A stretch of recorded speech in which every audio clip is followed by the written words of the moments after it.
দামোদর মাসের মধ্যে সর্বাধিক গুরুত্বপূর্ণ হলো তুলসী কাষ্ঠ দিয়ে আরতি করা। কি দিয়ে আরতি করা? তুলসী শুকনো কাষ্ঠ নিবেন, নেওয়ার পরে সেটার মধ্যে ঘি আদি কর্পূর লাগানোর পরে সেটার মধ্যে আগুন প্রজ্বলিত করে আমার ভগবানকে দেখাতে হবে। কাকে দেখাতে হবে মা? ভগবানকে দেখাতে হবে।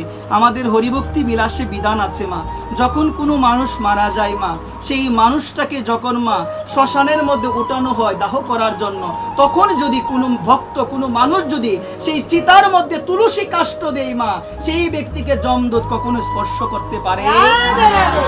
আমি যে কয়েকটা দাহ কার্যের মধ্যে গিয়েছি সেখানে আমি নিয়ে গিয়েছি তুলসী কাষ্ঠ, সেখানে আমি নিয়ে গিয়েছি কাউকে না বলে কাউকে না জানিয়ে তুলসী কাষ্ঠগুলো এই দাহর মধ্যে আমি মন্ত্র স্মরণ করে আমি চিটিয়ে দিতাম। কারণ শাস্ত্র বলতে হরিভক্তি বিলাসে বিভিন্ন মত পথ রয়েছে যেগুলোর মধ্যে নিষেধ করা হয় মা।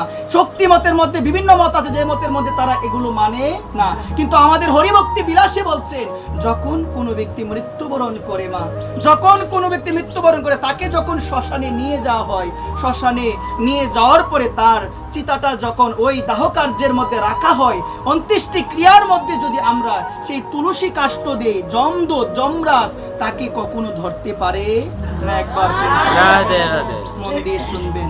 এবং এই দামোদর মাসের মধ্যে মা সর্বাধিক গুরুত্বপূর্ণ হলো মা, শাস্ত্র বলছেন তুলসী কাষ্ঠ, তুলসী কাষ্ঠের মধ্যে ঘি মিশ্রিত করে কর্পূর আদি মিশ্রিত করে ভগবানকে দেখাতে হবে। কাকে দেখাতে হবে মা?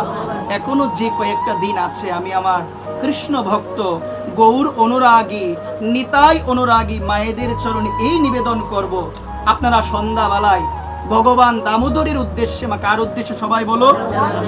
ভগবান রাধা দামোদরের উদ্দেশ্যে সেই তুলসী কাষ্ঠের মধ্যে আগুন প্রজ্বলিত করে মা আমার ভগবানের চরণে 4 বার নাভি মূলে কয়বার গো মা সবাই বলো? নাভি মূলে কয়বার? 2 বার। মুখমণ্ডলে কয়বার? 3 বার। সর্বগাত্রে কয়বার? 7 বার ভগবানকে দেখাতে হবে। মন দিয়ে শুনবেন। চরণে কয়বার? 4 বার। নাভির মধ্যে 2 বার, মুখমণ্ডলে 3 বার, সর্বগাত্রে মানে সর্ব শরীরে ভগবানকে এভাবে 7 বার দেখাতে হবে। মায়েদের চরণে এই নিবেদন, যারা করেন নাই এখনো যে কয়েকটা দিন আছে, তুলসী কাষ্ঠ শুকনো কাষ্ঠ, এটার মধ্যে কি মিশ্রিত করবেন? ঘি মিশ্রিত করবেন, কর্পূর আদি মিশ্রিত করবেন, আগুন প্রজ্বলিত করবেন, তারপরে আমার রাধা দামোদরকে দেখাতে হবে। মা এই মাসের মধ্যে মা সর্বাধিক গুরুত্বপূর্ণ হলো ব্রাহ্ম মুহূর্তে স্নান, তুলসী সেবা, তুলসীকে স্পর্শ করা, তারপরে হচ্ছে দীপ দান করা। কি দান করা সবাই বলো মা? দীপ দান করা।